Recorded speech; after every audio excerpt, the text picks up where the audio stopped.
mashruucii ugu weynaa abid muqdisho laga furo ayaa la furi doonaa mega project ayaa insha Allah rajaynayaa in loo jigareeyo oo nidaam oo la yiraahdo economic zone iyo maxaan ku dhahaa magaalo dhan oo dhaqaalaha ah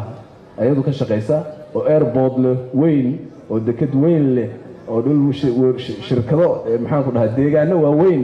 iyo meelo leh ayaa insha Allah halkaas laga samayn doonaa ilaahay idinkiisa oo magaalada aan rajaynayaa inay amiir la bilowdo hawshaas ay la bilaabato marka waddankan uu socdaa marka transition aan ku jirnaa waan guuraynaa transformation sanadka waa aragteen xukuumaddu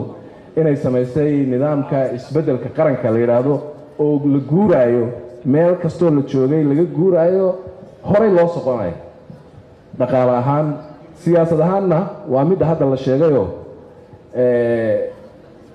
ay magaaladani bilaabi doonto haddii la yiraahdo oo ah